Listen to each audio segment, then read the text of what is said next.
Imagine this. You're living beside a prophet. You pray behind him, you share his home. But your story, it isn't one of faith. It's a terrifying warning about a betrayal that would go on to seal the fate of an entire nation. And this quote right here gets to the absolute core of it.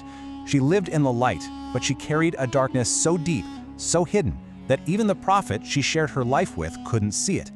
This is the story of the wife of Prophet Lut. So to really understand the choices she made, we have to go back. We have to understand the world she was living in. We're going to Sodom, a city where sin wasn't just, practiced in secret. It was out in the open. It was celebrated. And shame was a totally foreign concept. Now, into this world, Prophet Lut brings this simple, pure message, and you can just see the clash right here.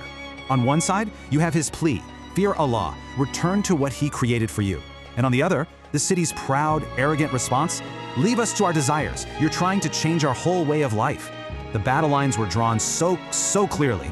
But the most dangerous conflict wasn't actually happening out there in the city's streets. No, it was brewing silently, right inside the prophet's own home, within the heart of his own wife. I mean, on the surface, to the outside world, she had it all. She had this position of honor, the wife of a righteous man, living under the very roof where divine revelation was literally echoing through the halls. But on the inside, that was a totally different story. The source material tells us she secretly preferred the culture of Sodom. Think about that for a second.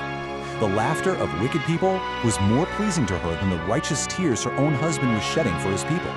And look, this wasn't just a simple disagreement or her kinda struggling with the path of righteousness. It went so much deeper. She actively resented her husband's mission. She resented the truth he stood for. The Quran doesn't even give her a name, but it gives her this terrifying title, Qunut's Min of the Birin, which means she was among the doomed. And get this, she earned this legacy not for some big public sin, but for a private internal betrayal of the faith she lived so close to.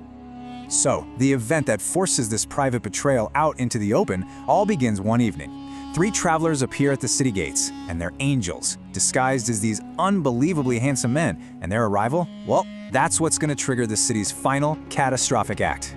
When Prophet Lut saw them, his heart just sank. He was terrified. But here's the key. He wasn't afraid of them, he was terrified for them. He knew his people, he knew their depravity, and he knew that these guests, especially looking the way they did, were in serious danger in Sodom.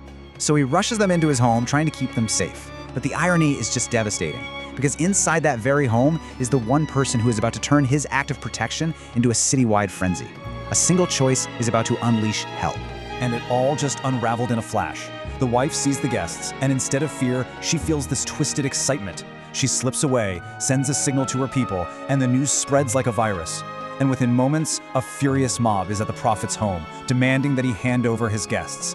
Can you just imagine his agony? He's standing at his own door, facing a mob of his own people, begging them, "These are my guests. Do not disgrace me." He cries out, "Is there not a single righteous man among you?" And the silence that answered him, that was the city's true verdict. At this moment of absolute desperation, the angels intervene. The family is given a path to escape, but it comes with one final command, a simple but profound test of faith. So the angels reveal their true nature, they strike the mob blind, and then they give Lot this command: take your family and leave this city, and not one of you look back. A clear, simple instruction with life or death consequences. The command was simple enough, right? Do not look back. But could a heart that belonged to Sodom, a heart chained to that city, could it truly leave it behind forever? Was she going to obey? She couldn't.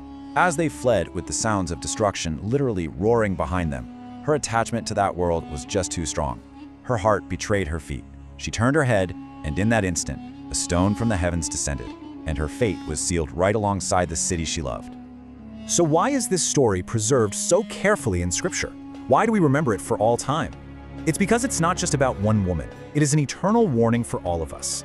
The lessons here are absolutely timeless. We learn that just being close to the truth doesn't mean you're saved by it. Proximity is not piety. Salvation is personal. You can't inherit it. And maybe the biggest takeaway, destruction begins from the inside, when a society normalizes sin and people's hearts turn away from the light they know is there.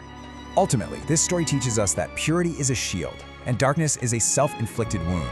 Destruction doesn't come from the outside, it rises out from the corruption we allow to grow within. A truly sobering thought.